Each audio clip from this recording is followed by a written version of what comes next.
All right, recall for any triangle. If you draw an angle bisector, then that angle bisector is going to cut that far side into two pieces proportionally with these two sides.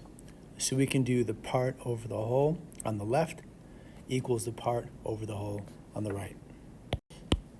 14 over 24 equals x over 48. All right, that's how you do this problem. Now we'll cross multiply and solve for x. 14 times 48. I don't have a calculator, and I'm not a human calculator. So I'll just write it down. 24 times x. And now we're going to divide both sides by 24. So that all that remains over here is x. So right side divided by 24, this side divided by 24. And look at this. I'm glad I waited to multiply because I can see that 48 divided by 24 is exactly 2. This right here is exactly 2. So 2 times 14 is 28. And that's how we do number 6. Let's take a look on over at number 7. Oh, we've got the angle bisector again. So once again, it cut this side over here into parts.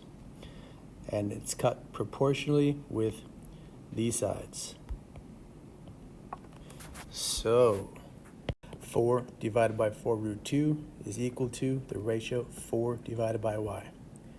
Ratio equals ratio. Well, that's the definition of a proportion. Now let's cross multiply.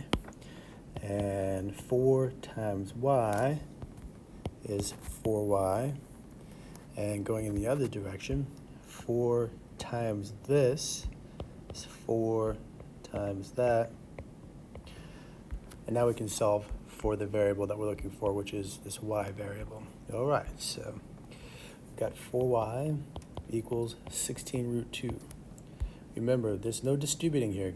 Distributing only happens when you're multiplying by a sum or a difference. This would be 16 plus 4 root 2. But we don't have a sum or difference here.